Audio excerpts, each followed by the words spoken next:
Thank you very much, and it's a great honor to have everybody here. And I know the press was not quite expecting this, so I appreciate your being able to attend. We have a terrific number of things and some very positive things to tell you tonight. I want to begin by giving an update on the economy.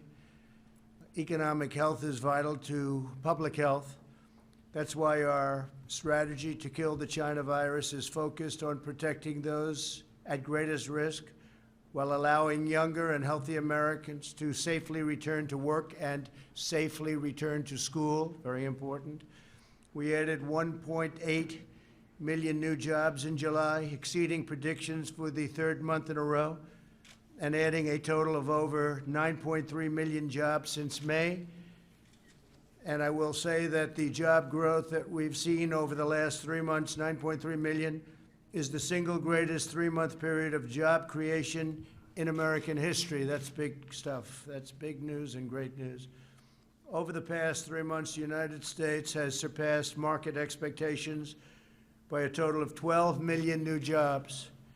Over the last 3 months, the United States has added 623,000 manufacturing jobs. Remember, you'd need a magic wand to get manufacturing jobs. And we're getting them even in a pandemic, which is disappearing. It's going to disappear. And 639,000 brand new construction jobs.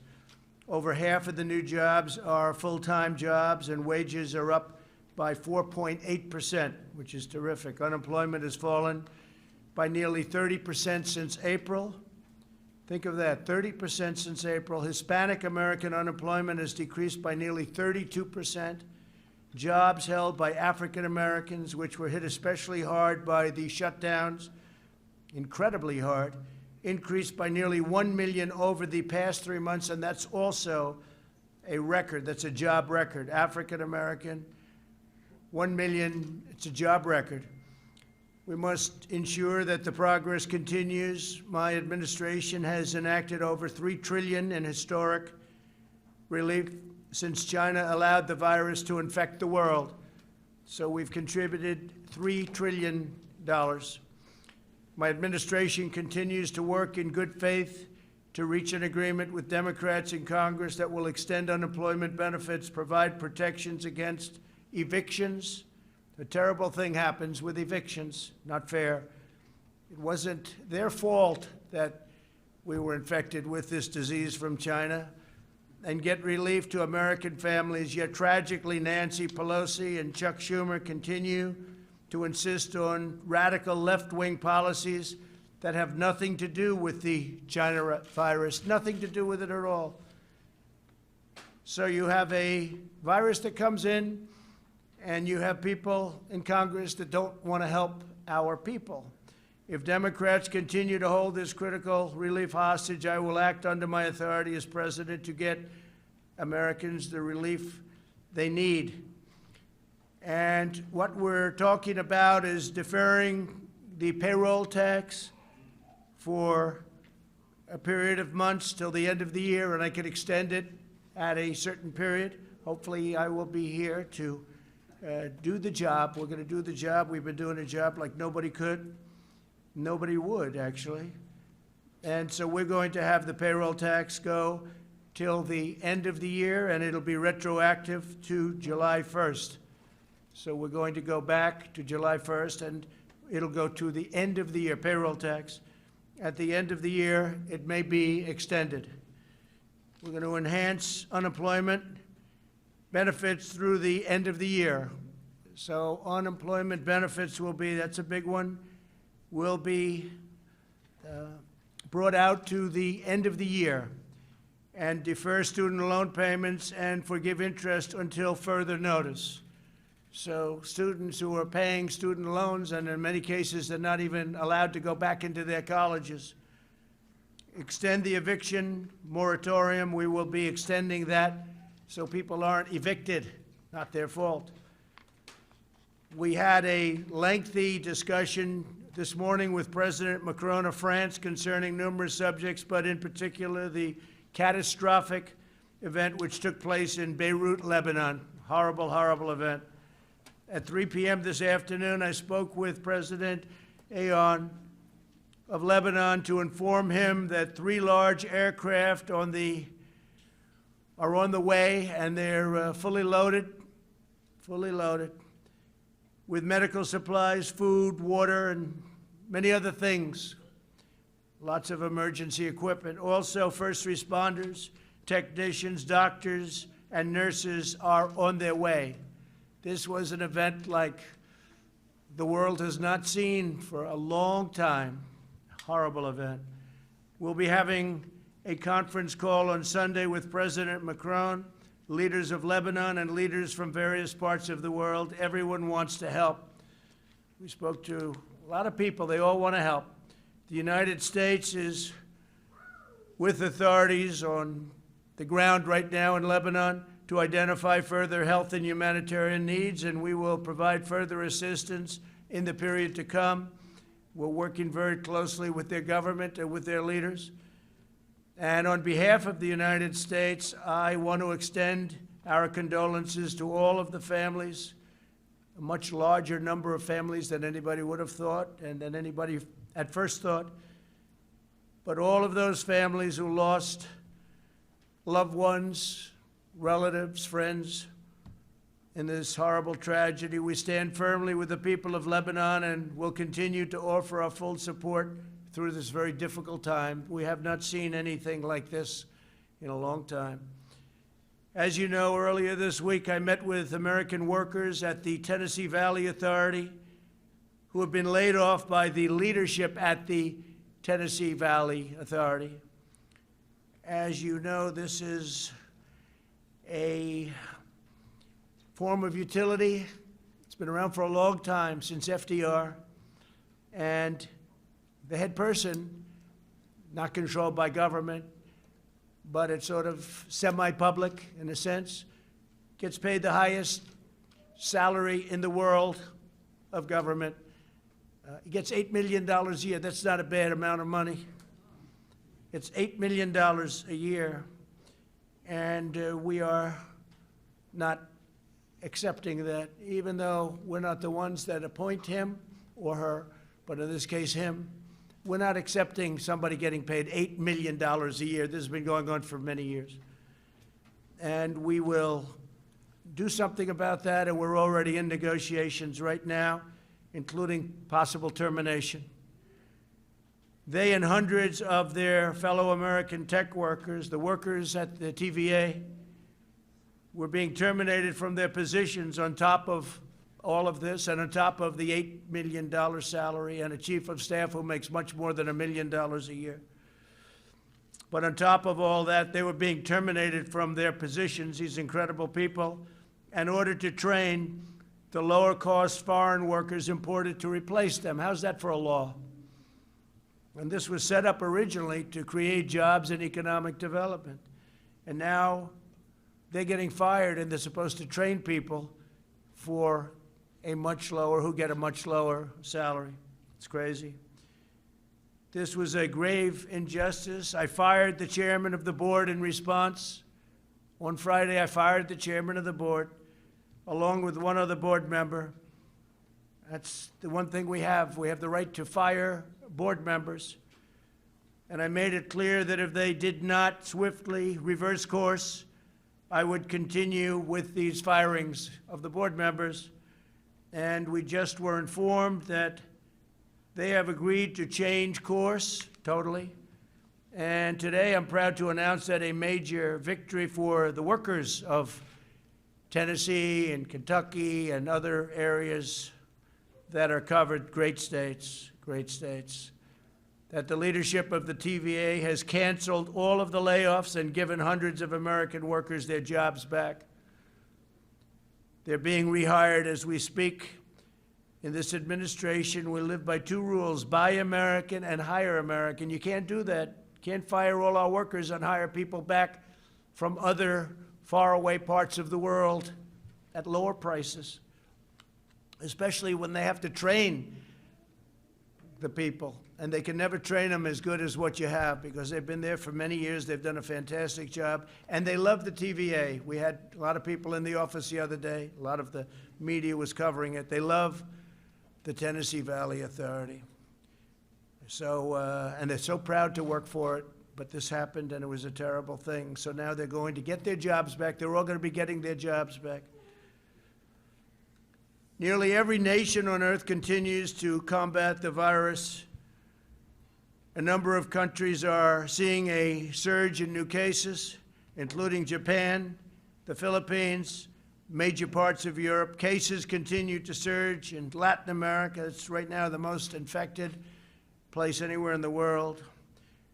They've more than doubled in recent days. Latin America is doing very little testing. They're not really equipped to do that. It's tough. In the United States, more than 80% of jurisdictions report declining cases. We're doing very well. You don't hear that too often from the media, but we're doing very well. We have a very large country, very complex country in a sense. More than half of America's counties report fewer than 20 cases last week. So if you look at that, more than half of America's counties report fewer than 20 cases last week, but we have to remain vigilant. We're doing very well, but we have to remain vigilant. Nationally, the percentage of emergency room visits with the coronavirus symptoms is down to almost half what it was in July. The southern states that were very strong hotspots not long ago, Arizona, Texas, Florida, continue to show significant improvement, including increased availability of hospital beds. Arizona now has the smallest number of coronavirus inpatients since mid-June. It's gone. The governor was up, and we had a great meeting, Governor Ducey, and the meeting was terrific. But since mid-June, so they're doing well, and it's going down, heading down very rapidly, actually. Texas is stabilizing and improving rapidly with some progress in the Rio Grande Valley and other communities along the border with Mexico that had shown the biggest increases in hospitalizations and deaths. Florida is also stabilizing. Its statewide positive test rate continues to decrease from 13% on July 23rd to 8% this week. Florida's done very well. It's going down. It's heading down actually quite rapidly. And even Miami, which was the hottest spot in Florida, is heading downward. But Florida has done very well. Texas has done very well and rapidly. And Arizona has done incredibly well. So Arizona's really been a very rapid drop. New Jersey and New York remain stable with less than 1% of emergency room visits due to the China virus. The illness took a devastating toll on both states, as you know. While both states really took the brunt of the infection earlier this year, thankfully, we have not seen a resurgence. They've been doing a good job. Everybody's working very hard. Both governors are working very, very hard. We're in touch with them. We're supplying them with a lot of supplies as needed, if needed. But they're needing very little right now. They're in very good shape. We will continue to monitor the new cases. Throughout this crisis, my administration has provided extraordinary support of people, equipment, medical supplies to the people of New Jersey, the people of New York, and to the people of every state, all of our states. We're carefully monitoring California's Central Valley, as well as San Diego, Los Angeles, Sacramento, and San Francisco, which are starting to stabilize and go down. We're carefully watching regions from increasing cases, including Boston and Chicago, as well as the Midwest. We're watching them all very carefully. It's vital that all Americans work together to protect the vulnerable. For this reason, we've delivered vast amounts of protective equipment and testing supplies to nursing homes all across America. We're focused very much on the elderly, especially the elderly where they have heart problems or diabetes problems. Diabetes is a big problem. Approximately half of all deaths have occurred in nursing homes and long-term care facilities. That's incredible number when you hear half of the deaths have been in nursing homes and long-term care facilities. And I will tell you that I met with owners and representatives of nursing homes, and they are very, very vigilant. They're doing a very good job now. They've really done something that I think is special. They're doing very well in terms of the virus. They're working very hard, and a lot of things happened. A lot of forces came together and hit the nursing homes very hard. But the representatives of nursing homes, in some cases the ownership of nursing homes, are working very hard. The federal government and the private sector have delivered more than 9 million N95 masks, 27 million surgical masks, 3 million face shields, 20 million gowns, and 668 million gloves to New Jersey alone. Think of that. We provided $3.4 billion to the state of New Jersey in emergency relief funding. So we happen to be in New Jersey right now, so those are great numbers. The governor's working very hard. Governor Murphy's doing a good job. We're working very closely with him. We've also provided nearly $5 billion to New Jersey hospitals and healthcare facilities. And through the Paycheck Protection Program that you all know so well, we provided $23 billion to support more than 250,000 New Jersey small businesses. A lot of the small businesses that you see that are opening now and going to do well, they're there because of what we did with Paycheck Protection. On therapeutics and vaccine updates, 3 vaccine candidates have now moved into phase 3 trials. This would be years ahead of schedule. We have done wonders with the FDA. I want to thank the FDA and all of the great people there and Dr. Hahn. But we have phase 3 trials already going on, which is, most people would have said, impossible to even think about. Today, Pfizer announced that it will manufacture Gilead's drug Remdesivir, where we've had tremendous success. Last week alone, my administration procured and distributed over 120,000 vials of Remdesivir, enough to treat more than 19,000 patients. Plasma treatments continue to show incredibly encouraging results, really incredible what's going on. And if you can go to a blood bank, if you've had this disease and beat it, and there are a lot of people that have, if you could, go to a blood bank and donate, that would be a tremendous help. The United States is only 5% of the world's population, but we have conducted over 25% of the world's testing. Think of that, 5%, and we've given 25% of the world's testing. Any proper global analysis of confirmed cases must really take this into account, because we're constantly showing cases are up.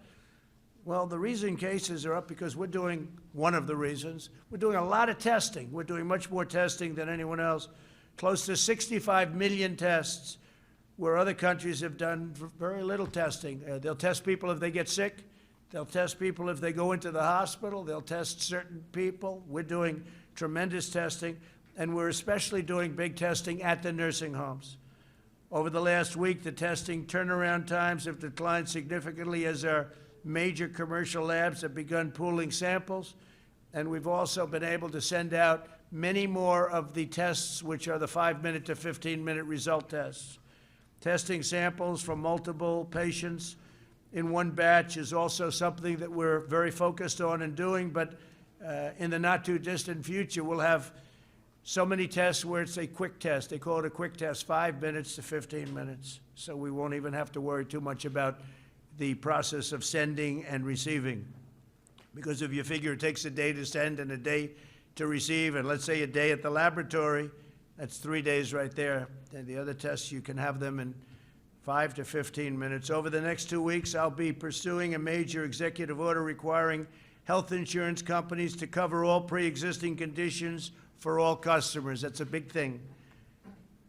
I've always been very strongly in favor. We have to cover pre-existing conditions. So we will be pursuing a major executive order requiring health insurance companies to cover all pre-existing conditions for all of its customers. This has never been done before, but it's time the people of our country are properly represented and properly taken care of. This follows a series of executive orders to lower drug prices and lower prescription drug prices, and significantly. We had the only year, which was last year, where drug prices went down in 51 years. But we're talking about going down at a level that nobody has even thought possible now, even though the drug companies are running very big ads on me, but that's usually a reason. They're not too happy. They can't be too thrilled. But they've made a lot of money over the years, and prices just go up. Not fair. This includes a landmark executive order requiring drug companies to change Americans and charge Americans no more than they charge to foreign countries. So they have to charge Americans no more than they charge to foreign countries. That means our country can't be charged more.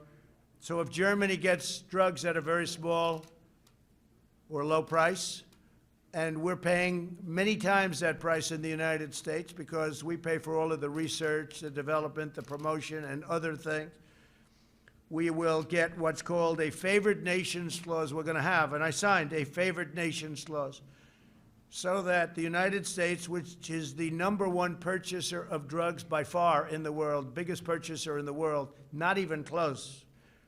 You have other countries that are bigger. If you look at India, China, et cetera, not too many. But we have countries that are bigger, but not even close in terms of ordering drugs. We're the #1 country in the world. But we have a favored nation. So if somebody has a drug, in many cases it comes from a plant, the same plant. It's the same pill. It's the same medicine or medication. Whatever the lowest country charges. So if Germany charges 10 cents for a pill and we charge $2, and I only use Germany as an example, then we get that for 10 cents. So what's going to happen is that's going to go up a little bit, and ours is going to come down a whole lot.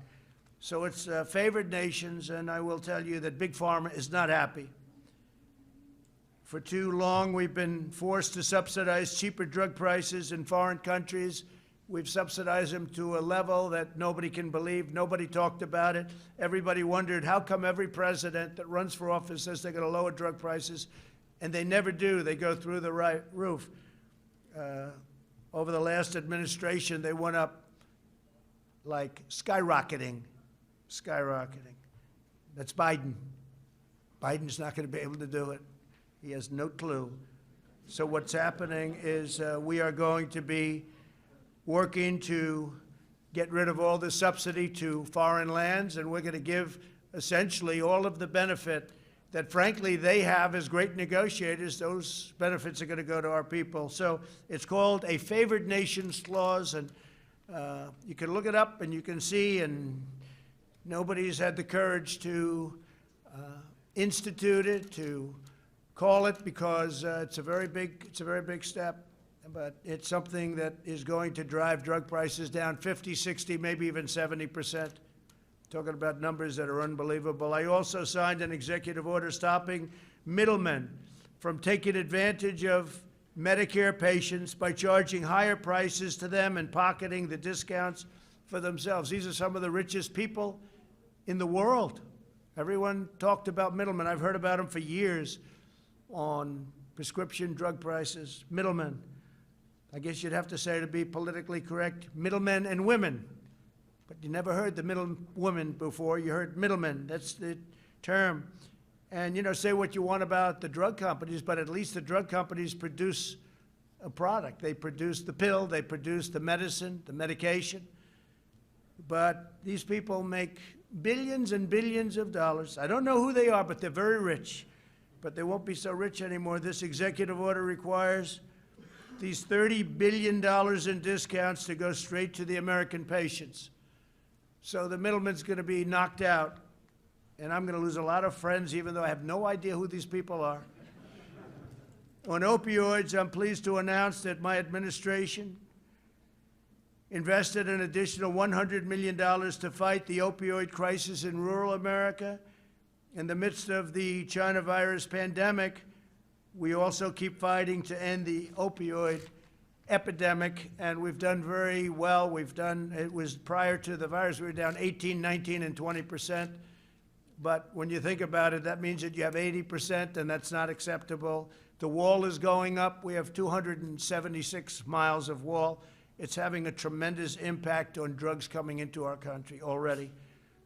It'll be finished toward the end of the year, and it's had a very, very big impact. On Portland, finally, I'd like to address that situation. Portland is a disaster. It's been a disaster for many, many years. Brave federal law enforcement officers single-handedly, they single-handedly saved the federal courthouse in Portland from lawless rioters and agitators and anarchists, and that's what they are. You know, when you find Molotov cocktails in somebody's knapsack and they say, no, I'm just here to have a good time,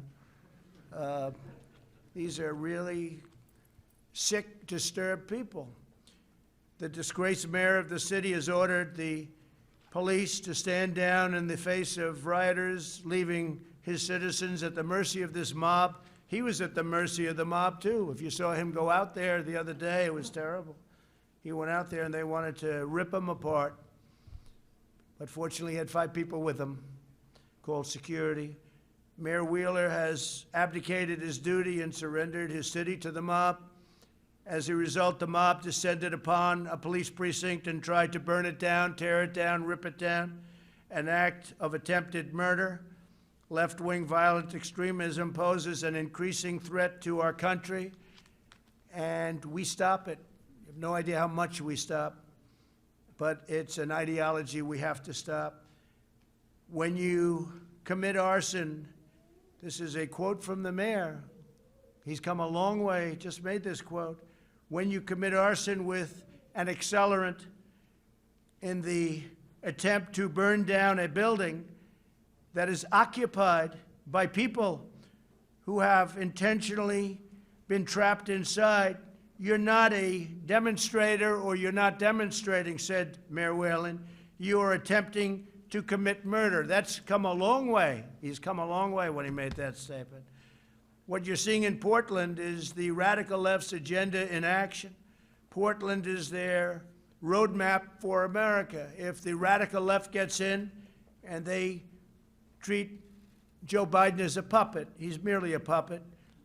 But if the radical left gets in, they look at Portland as a thing that they want. That's what they want. Why? Who knows? Doesn't matter. It's a different thinking. But it's a mess. And I want to thank Homeland Security. They've done a fantastic job. We had our people go in. They stopped any intrusion into the courthouse. And the courthouse was saved, and other federal buildings were saved. And we would like to be asked by the mayor and the governor. We will go in and stop the problems in Portland in 24 hours, just like we did in Minneapolis after they really hurt that city. But the National Guard went in and did a phenomenal job. It was over in 3 hours. After watching 6 days of horror, it ended in 3 hours. You all saw the scene of them walking right down the street. It was actually an unfortunate view, but an incredible view of how to do things. So we would be able to solve the Portland situation immediately, but we are supposed to be asked. If we're not asked, and if it continues, we'll have to make a decision. But it's a very easy thing for us to do. We could stop it very quickly. It's been going on now for 76 days. But our buildings are very secure. If the Democrats controlled in Washington, the Democrats' control of Washington, they'd pass, with all of the things they do, legislation gutting every single police department in America. They truly do. Many of these people wanted to fund the police department. At a minimum, they're going to stop money from going to the police department, but in many cases, they actually wanted to fund completely the police department. No city, no town, and no suburb would be safe. Your suburbs would be a disaster. Your cities, your towns would be a disaster. They want every city to be a Portland or to be a Chicago, which is totally out of control, and we're waiting for the mayor. We've sent people in to help them from an intelligence standpoint, but We're waiting for them to call the governor, the mayor. We could do a very good job in Chicago. Nobody's ever seen anything like that, this country. And yet, nationwide, numbers are good despite the Chicagos and the Portlands, and frankly, the New Yorks, when you look at what's happened in New York. 348% increase in the last number of months. Nobody's seen anything like that. It's so sad. To me, it's so sad, because I love New York. And it's so sad. And all it is horrible, horrible, incompetent management by politicians that truly don't know what they're doing. So just like we saved the courthouse, we will save the United States of America. And a vast majority of people agree with me. A vast majority. Most people. They don't speak up as much as they could, but we know they're there, and everybody else knows they're there too. So with that, I'll take a few questions from the media. They've been here for a long time, and they've been waiting outside for a long time, and they wait for these moments. It's always a lot of fun. Please, go ahead. No, you, go ahead. Oh, thank you, Mr. President. I have a couple of questions on the negotiations with Capitol Hill on the Yeah. coronavirus legislation. These executive orders you mentioned, do you have a timeline on when you're going to sign them, or? Yeah, it could be by the end of the week. They're being drawn by the lawyers right now. They work very nicely. It would be nice to be able to do it with the Democrats, but they're really just interested in one thing, and that's protecting people that have not done a good job in managing cities and states, and nothing to do with COVID, nothing to do with, or little to do. They want to be able to make up for many, many years, in some cases decades of bad management. We can't do that. So that's what they want. They want to do that, and we don't want to do that. Are you concerned about the legality of these executive orders? No, not at all. No, if somebody, well, you always get sued. I mean, everything you do, you get sued. I was sued on the travel ban, and we won. I was sued on a lot of things, and we won. So we'll see. Yeah, probably we get sued, but people feel that we can do it. Jeff, go ahead. Thank you, sir. Mr. President, the intelligence agencies today said that Russia is already meddling in this year's election to hurt Joe Biden, and that China is considering meddling to hurt you.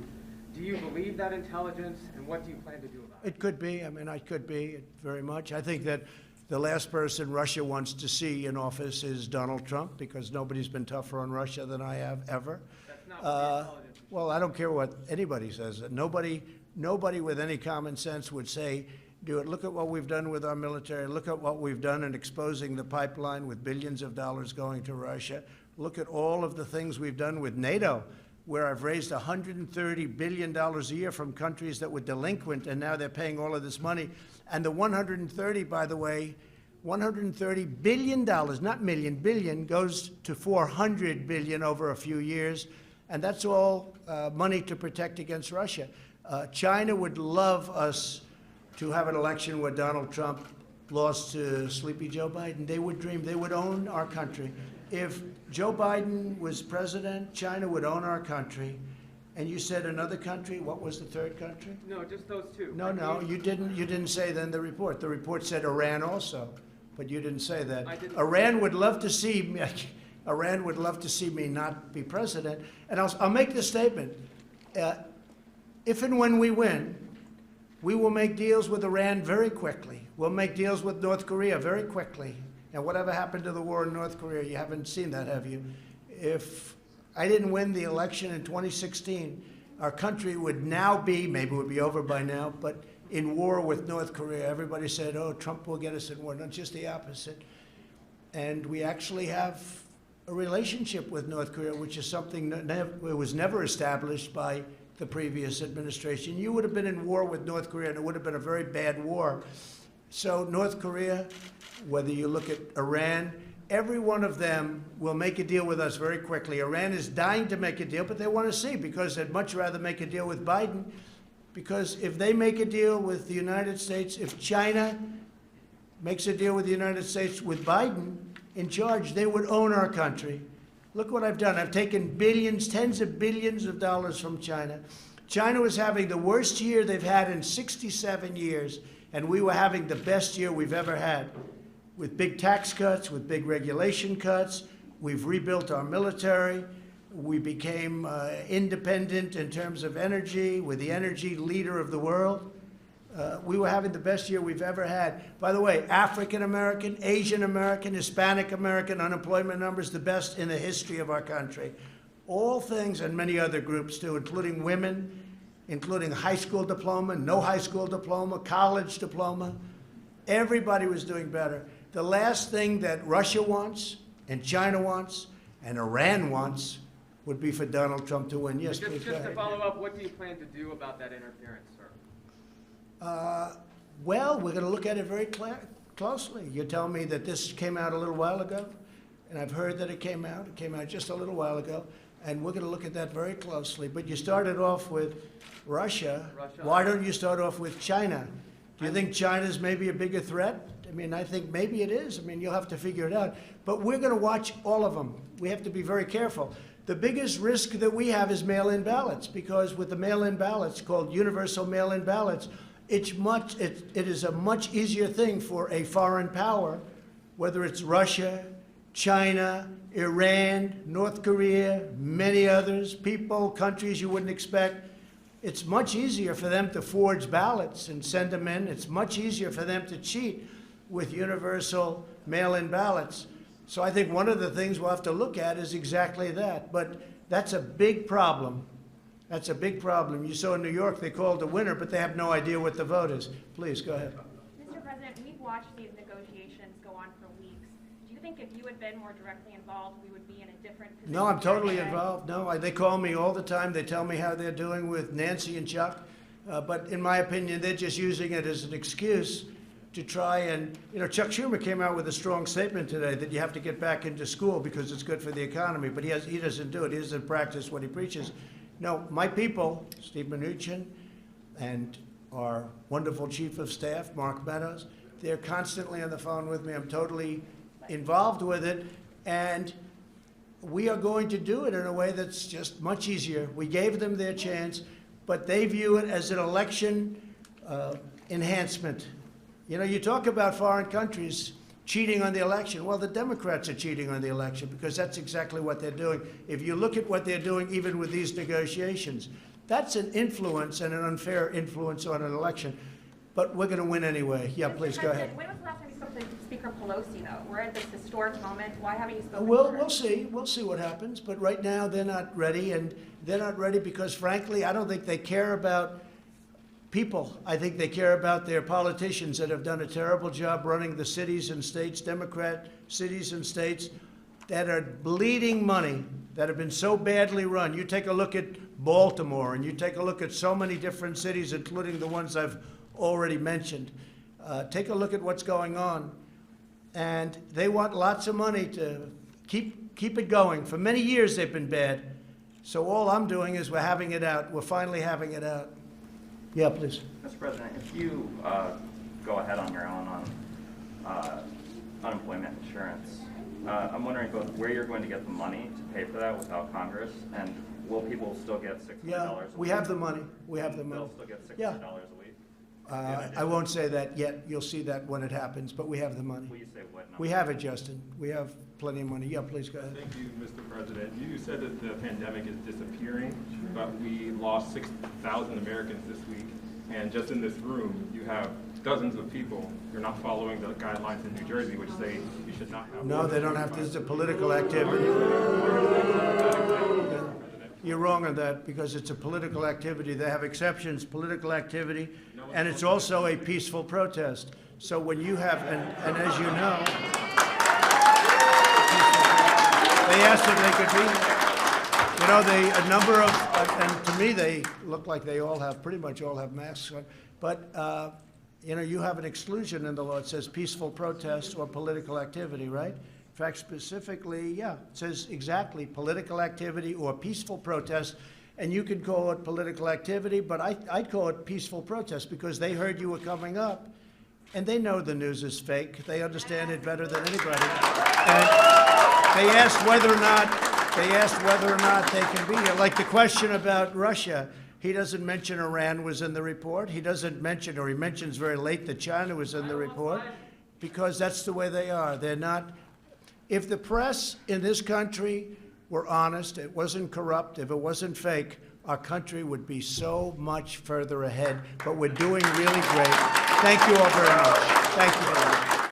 And good afternoon. My administration has been working around the clock in good faith to reach an agreement with Democrats on additional China virus relief.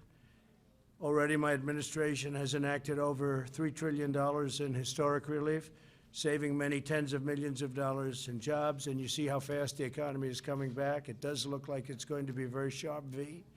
We have tremendous enthusiasm, tremendous spirit, and tremendous job growth. We set a record on number of jobs in the last 3 months. It's the most jobs ever created in a 3-month period, during a 3-month period. That's great. Before we begin, I've just signed 2 bills that are great for our vets. Our vets are very special. We passed Choice, as you know, Veterans Choice, and Veterans Accountability. And they've been trying to get that passed for decades and decades and decades, and no president's ever been able to do it, and we got it done, so veterans have choice, and now you have accountability that if you don't love your vets, if you're in the VA and you don't love the vets or take care of the vets, you can actually get fired if you don't do your job. We want people that love our vets. The first expands the eligibility for vets with blindness in both eyes. So we have an expansion of benefits, an expansion of various elements of being and working with the VA for vets with blindness and, in particular, blindness in both eyes. And we have a lot of problems with blindness in the VA, and we're doing something about it. They've been talking about this for many years. So that is expanding eligibility for vets with blindness in both eyes, okay? Second is requires the VA to establish a treatment court program for vets who need treatment rather than punishment for certain nonviolent crimes. And you know what that all means, and it's really something that they've been trying to get done for a long time. The second requires the VA to establish a treatment court. So this is a treatment court program for vets who need treatment rather than punishment for certain nonviolent crimes, okay? I think it's self-explanatory. We've wanted this for a long time. They've been trying to get it for a long time, and now we have it. And I want to thank everybody for helping us get that done. We had a lot of support from a lot of great people, including people in the VA. In the current negotiations, we have repeatedly stated our willingness to immediately sign legislation providing expanded unemployment benefits, protecting Americans from eviction, and providing additional relief payments to families. Democrats have refused these offers. They want to negotiate. What they really want is bailout money for states that are run by Democrat governors and mayors and that have been run very badly for many, many years and many decades, in fact. You know the states. Everybody knows who we're talking about and what we're talking about. I don't think we have to go over it. But what the Democrats primarily want is bailout money. It has nothing to do with the China virus. It has nothing to do with anything that we've been talking about over the last period of time. They want to bail out states that have been badly managed by Democrats, badly run by Democrats for many years, and in fact, in all cases, many decades. And we're not willing to do that.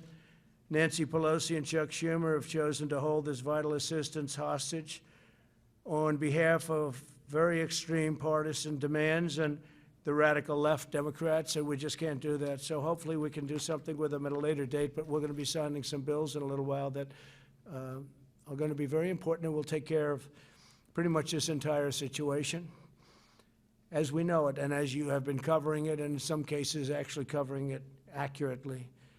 Many of the far-left policies they're pushing have nothing to do, again, with what we have been working on so hard, namely the corona. You can call it so many different names. What a horrible thing China released upon the world. 1/3 of their bill, the HEROES Act, is spending completely unrelated money to the virus. Here are just a few of the policies in their extreme left bill. And again, this is a bill supported by Biden, and Biden is totally controlled now by the Bernie Sanders left wing of the party, and in fact, he's gone further left than Bernie Sanders ever dreamt of going. So obviously, other than Bernie have brought him left. If you look at the manifesto that they've agreed to, It's far further left than I've ever heard anything about Bernie Sanders. The massive taxpayer bailout of badly run blue states we talked about. That's one of the things they're looking to do. Measures designed to increase voter fraud, banning voter ID. They want to ban voter ID. We should have voter ID in every state. Every state should have voter ID. You have ID on everything you do practically. Everybody has voter ID. Everybody has ID except for voters. When you vote, you don't want ID. They don't want it. We have some states with it. It works out great. And if you want to stop fraud in elections, have voter ID. They want measures designed to increase voter fraud, which is banning voter ID in all states and banning requirements for signature verification in federal elections. Now, why would they want, in this bill, which really has nothing to do with what we're talking about, stimulus, something banning voter ID in every single state? They want to ban it, including states where we already have it, because we have some states where we have it. Indiana and others that do very well. Why would they want to ban voter ID in all states? And why would they want to ban requirements for signature verification in federal election? Who would want a bill banning signature verification? What's that all about? You know what it's about? Fraud. That's what they want, fraud. They want to try and steal this election, because frankly, it's the only way they can win the election.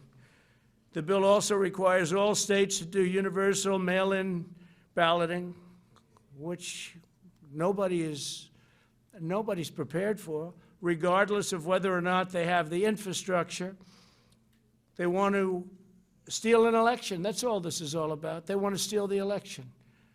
So in the bill, they have a bill that requires all states to do universal mail-in balloting, regardless of whether or not they have the infrastructure.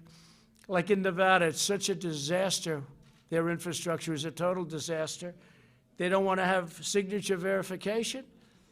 They don't want to have any of the safeguards that you need. And they don't want to have safeguards that are so common and so basic, and even other states that we disagree with have.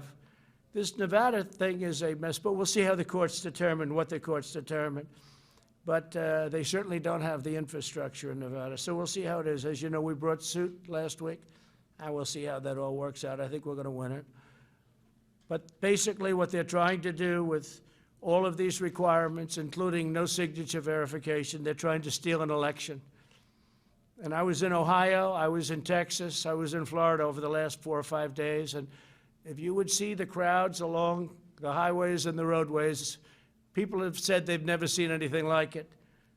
And they haven't seen anything like it, and the press doesn't report it because they're fake news. They even want to force states to implement the controversial practice known as ballot harvesting, very dangerous practice, meaning they would allow Democrat Party operatives to deposit thousands and thousands of completed ballots at the post office without any verification of who filled them out, including a verification of signatures on the ballot. So you're not even going to have a verified signature. Anybody, I could sign it, you could sign it, anybody in this room could sign it, and that's going to count as a vote. How can you do a thing like this? So this is what they're asking for. This is what Nancy Pelosi and crying Chuck Schumer are asking for. Okay, that's ridiculous. It's horrible. It's a horrible thing. The Democrat bill includes stimulus checks for illegal aliens. So if you were able to get into our country illegally, and our border is, as you know, doing very well right now. We have a very strong border, and the wall is up to 276 miles. And we'll be completed with it around the end of the year. We're going to do some extra mileage in certain areas that people didn't realize were so bad. So we'll be completed with it right after. We're going to do the additional mileage. We'll do it probably a little bit after the year. I think from what I've heard, Joe Biden, Sleepy Joe, wants to rip the wall down. He wants people to pour into our country. They want to have open borders. We don't want to have open borders. So the Democrat bill includes stimulus checks for illegal aliens. They require the mass release of illegal aliens from detention. They also compel the mass release of inmates, including serious felons. How do you like that one? And this is in the bill that we're talking about. What does this have to do with stimulus, the economy, What does this have to do with the coronavirus? Another name. What does this have to do with this? So think of that. They required the mass release of illegal aliens from detention. What does this have to do with what we're trying to do? They want to put this in. This is a radical left policy, so they can go to Portland and try and rip the place apart that they've been doing for many years, and they've been doing for years and years. They also compel the mass release of inmates. What does this have to do with what we're talking about? This is Nancy Pelosi, Crazy Nancy, and Chuck Schumer. They want to compel you to do this stuff, and this has nothing to do with what we're talking about, and it includes serious felons. They want to have these people released on a mass basis, including serious felons. That's page 1,689, page 1,762. Think of that. 1,762, and that's nowhere near the end of their bill. They have things in there that nobody has even had the time to look at or read. These people, I honestly don't believe they love our country. You want to know the truth. In addition to demanding these extreme partisan provisions, Democrats are actively blocking the following measures: support for K-12 schools to help them safely open, additional funding for the Paycheck Protection Program to help millions of workers on the payroll. These are a great program, very successful, kept a lot of businesses open. That's why we're doing so well in reopening our country. Additional money for hospitals, testing, and vaccines. Direct payments of $3,400 for a family of 4. Now remember, this is what the extreme partisans, this is what we're talking about. Democrats are actively blocking the things that we want. And what we want is good for people. These are things that they're blocking. Support for K-12 schools so they can open. Think of that. Also, direct payments of the $3,400 for a family of 4 plus. Then funding for child care and mental health care. And you need that, especially when you have so much of a lockdown. You need that. Mental health care. Funding for broadband, airports, and agriculture.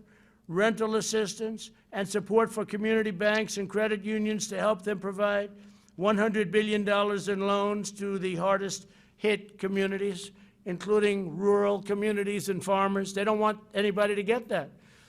Democrats are obstructing all of it. Therefore, I'm taking executive action. We've had it.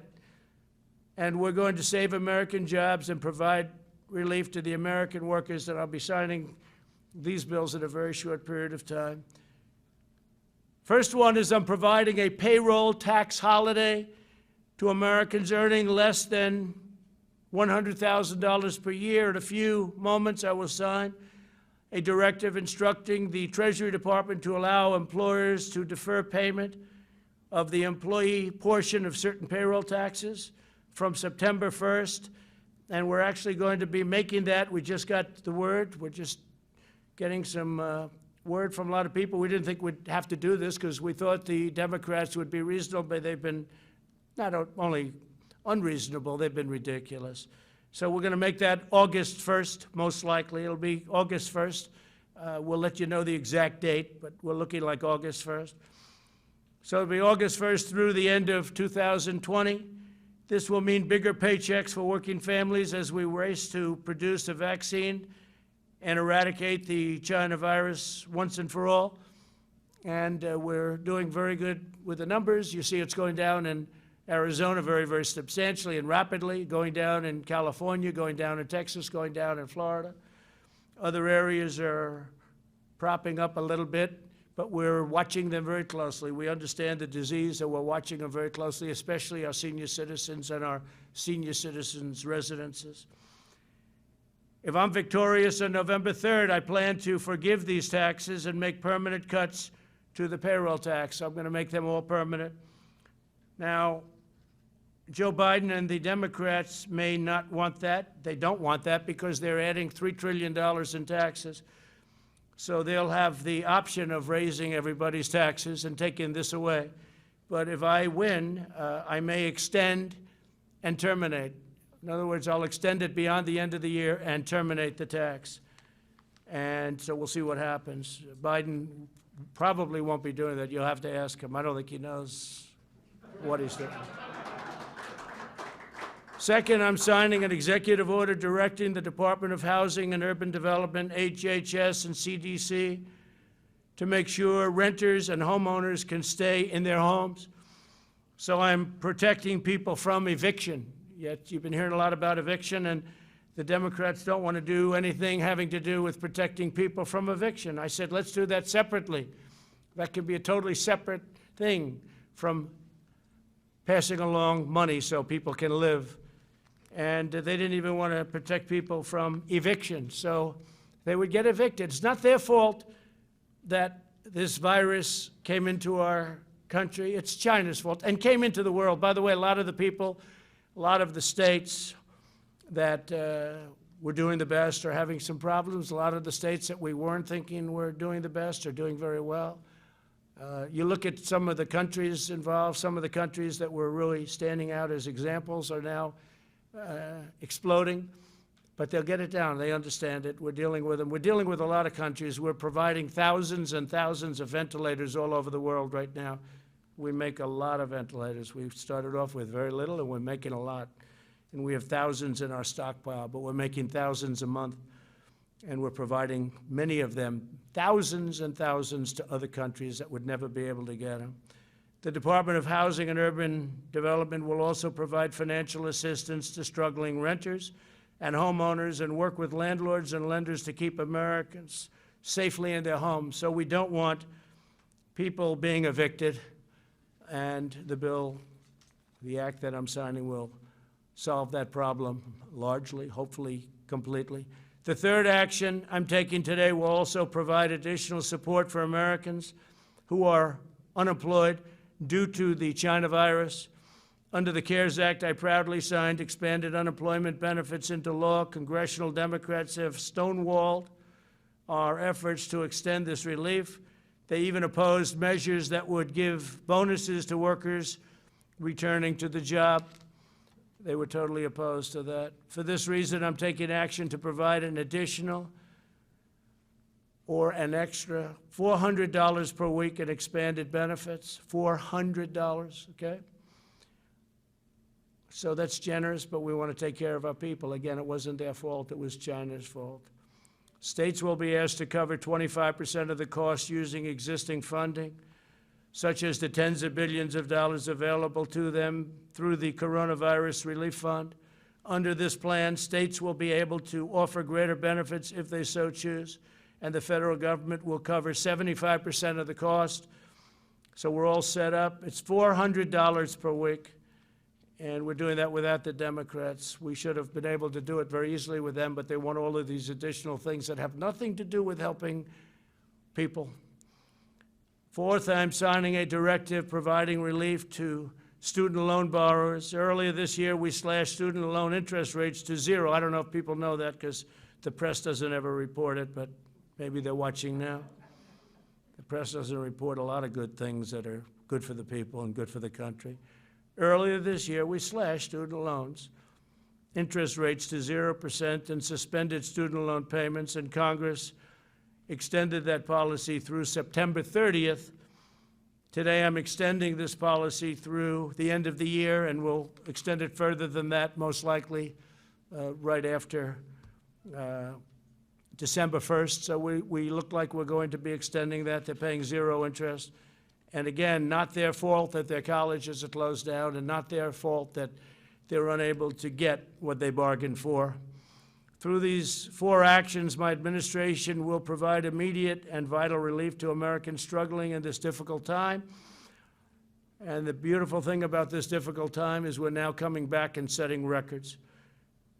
We'll also ensure that our economic comeback continues full speed ahead, and with the $400 and all of the other measures that we're talking about, and we'll be signing in a little while, that will happen. We're further looking at additional tax cuts, including income tax relief, income tax cuts, and capital gains tax cuts. So we're going to be looking at that, capital gains for the purpose of creating jobs, and income tax is self-explanatory, and it'll be income tax for middle income and lower income people, but middle income people because they pay a lot of income tax, and you do have tax inequality. I'm saying that as a Republican, and you do have tax inequality. So we're going to be looking at income tax, and we're going to be looking at capital gains tax cuts on both, and maybe substantial. And we'll be reporting back fairly shortly on that. That's big news. That's big news, but very important. We want to have our jobs flourish. We want to have our companies do great. We want to have the 401ks, which are now at a level, if you look at the stock market, it's great. If you have stocks in NASDAQ, you're higher than you ever were, including, even this is still during the pandemic, the stock market, because they see such incredible things happening, smart people. The stock market is at almost an all-time high. We're just short of it, and NASDAQ is higher than it ever was. It's broken the record 14 times in the last couple of months. So 401ks are doing fantastically. I hope you kept your stocks. I hope you didn't sell. I hope you had confidence in your president and confidence that your president was going to be reelected. And I will tell you this, that the biggest tailwind, the biggest problem that we have with respect to the stock market, which is not much of a problem because it's doing so well, but it would be actually much higher, is the possibility that these radical left Democrats could win. And if they win, we're going to have a crash. We're going to have a terrible problem because they're going to raise taxes, $3 trillion worth of taxes. And that's going to affect everybody from middle income to upper income to jobs to companies. Your 401ks will go down like a rock. Your stocks will go down like a rock. You know, and don't forget, these big companies, you have stocks in these companies. You know, you own stocks. And they have millions and millions of shareholders. And whether it's pension funds or anybody else, you all have stocks. So they're big companies, but a lot of people own that stock, and we want to keep it going. But we do have, I guess you could say, not a tailwind, it's a headwind, I guess would be a better description, but it is, it's a headwind. And when you think of it, that's, in my opinion, it would be much higher. But you look at what they want to do. They want to raise everybody's taxes, everybody. And they want to do the Green New Deal, which will decimate our country and decimate, it's ridiculous too, it's childish. I actually say the Green New Deal is childish. It's for children, it's not for adults. Anybody that believes in that is, I don't know, maybe it's politics. I don't even think it's good politics. They seem to think so. We'll see how they do. But I don't think it's good politics, that it'll decimate our economy. We've learned a great deal about this virus and how to treat it. Our strategy is to aggressively shield those at the greatest risk while allowing younger and healthier citizens to safely resume work and school. I notice that some of the Democrats that I would say are very strongly on the left are now coming out and saying we really have to open our schools for the good of the economy. I was shocked to see a couple of them. You know who they are. We urge all Americans to socially distance and avoid large crowds and all of the things that we talk about all the time. We have to go and make sure that everything's in good shape. We really are. We're coming back very, very strong. We're doing very well with the virus because all of those states that everybody thought would be in a bad position for a long time, they're all coming down. Governors have done a great job. Don't forget, we're dealing with governors. Some have done a fantastic job. All have worked hard. Some have done a much better job than others, and someday, if you'd like to know, I'll give you the good ones and the bad ones. We'll give you some good ones and some bad ones. But by contrast, the never-ending lockdown being proposed by some, mostly, I guess you could almost say almost all in the Democrat Party, would inflict unimaginable harm to our people and to our health for decades to come. It'll hurt our economy, and they view that as a good thing. They actually view that as a good thing because they're interested in one date, November 3rd.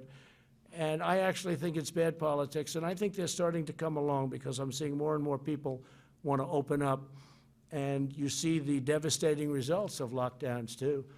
You know, you have depression and suicide and drugs and alcohol and bad marriages. Marriages that were very good turn out to be very bad. It's an amazing thing, and it's, who would think it? But people get along for 20 years. I guess they didn't know each other very well, and now they're not getting along. And you had the opposite also. You've had people that get along better. They like each other more than they thought. That's okay, too. That we like. But the other situation is very, very, very, very bad. We'll develop a vaccine. We're going to have it very soon, and we're ready to distribute it, and we've got the military ready. Logistics, it's called. And we'll end this pandemic, and we will rebuild the greatest economy in the history of the world. You know, we created the greatest economy in the history of the world, the highest stock market ever. And we're very close to getting that back. And that, I have to say, is way ahead of schedule. Highest stock market ever, best employment numbers for African Americans, Asian Americans, Hispanic Americans. And by the way, Hispanic Americans just set a record for new jobs. African Americans just set a record for new jobs just now, during the pandemic, the last month. And Asian Americans just set a record for new jobs. So we're very proud of what's happening, and I will now sign the executive action, and then if you want, we can ask a few questions, okay, Kelly? Yeah, let me do this first, and then you can do some questions. Thank you very much.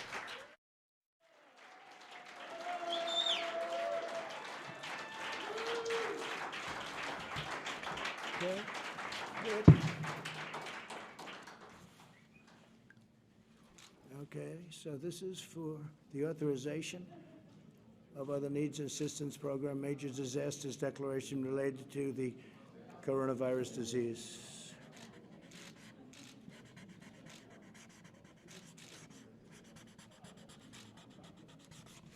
Okay, got it?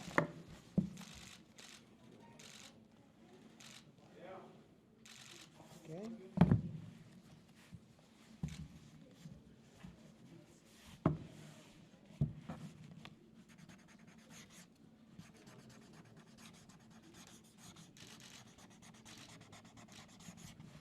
So this is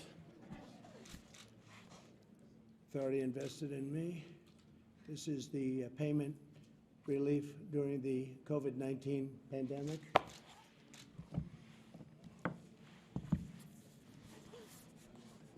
This is fighting the spread of the COVID-19 by providing assistance to renters and homeowners. We're doing assistance.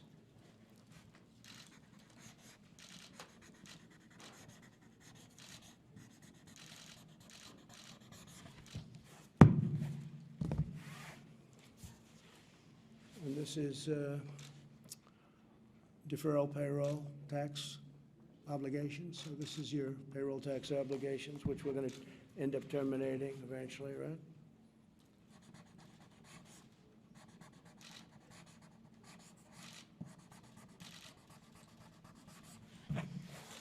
How many pictures can you take over there?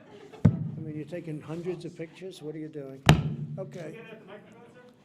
I will. So that's the story. Would anybody like a pen? Would anybody like a pen? I do. Would anybody? Why don't we hand these? We'll hand these out to you in the back. Okay, fine.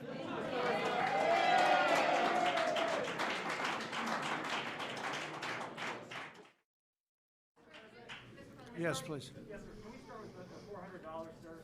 So, just wanted to get your reaction. So, you're saying the states will have to cover some of this cost, sir. Which governors have told you that they would sign on? Well, if they don't, they don't. That's up to them. But if they don't, they don't. That's going to be their problem. I don't think their people will be too happy. They have the money, so I don't think their people will be too happy. But if they don't, they don't. But again, the states have the money. It's sitting there. All right, Kelly. Sir, why did you decide on $400 when previously families were receiving $600? Yeah. And that will be a hardship for many. What do you say to them? Well, no, it's not a hardship. This is the money that they need. This is the money they want, and this gives them a great incentive to go back to work. So this was much more than was originally agreed. The 600 was a number that was there, and as you know, there was difficulty with the 600 number because it really was a disincentive. Yeah, go ahead, please. Mr. President? Sir, the payroll tax cut was opposed by both parties on Capitol Hill. Can you give your rationale as to why you think that's so important, particularly since it's not help Americans? Okay. It helps people greatly. It helps our country get back, and anybody that would say anything different, I think, is very foolish. Everybody wanted it. By the way, the Democrats want it. The Republicans want it. They just couldn't get it. They just couldn't come to an agreement, but everybody wants it. And the very important thing is the people want it, and the people need it, actually. Mr. President, Yeah. Mr. President, you said that this will pretty much take care of the entire situation, but as you said, there's not money for reopening schools, other important items. Is your administration willing to go back to Democrats to try to actually? Well, the answer is yes, but we have money to do other things. So we have a lot of money that was unspent, and we'll be able to do things with the money that was unspent. We have significant money that was unspent, and we will be able to use that for different purposes. Go ahead. Mr. President, Go ahead. when will this relief get in the hands of Americans that need it? What date? We think it's going to be very rapid. We want it to be very rapid. It's going to be distributed in a way that, whichever the fastest way, there are various methods, and it will be rapidly distributed. Because you're also expecting legal challenges with this, right? I didn't say that. No, I didn't say that. Yesterday, sir, you said that you were expecting What I said is people can do whatever they want. I guess maybe they'll bring legal actions, maybe they won't, but they won't win. They won't win. If legal action is brought against you on this, why not just work with Congress on this deal? Well, I'm not saying they're not going to come back and negotiate. They might very well come back and negotiate You're signing an executive order today, and Americans want to know when they're going to see this relief. very soon. They're going to see it very soon. Look, there it is, right there. Excuse me. There it is, right there. Go ahead. Mr. President, though, this is expected to be tied up in the court, so this relief is either going to be delayed or. Oh, I don't think so. I think this is going to go very rapidly through the courts. This will go if we get sued, maybe we won't get sued. If we get sued, it's somebody that doesn't want people to get money, okay? And that's not going to be a very popular thing. Go around Congress. Are you trying to set a new precedent that the president No, can go no. around Congress and decide? how You ever hear the much- word obstruction? They've obstructed. Congress has obstructed. The Democrats have obstructed people from getting desperately needed money. Go ahead, please, right here. President, No, you're finished. Go ahead, please. Please. Go ahead. Veterans' choice, it was passed in 2014. Okay, excuse me. Go ahead, please. It was a false statement, sir. Okay. Thank you very much, everybody. Thank you very much.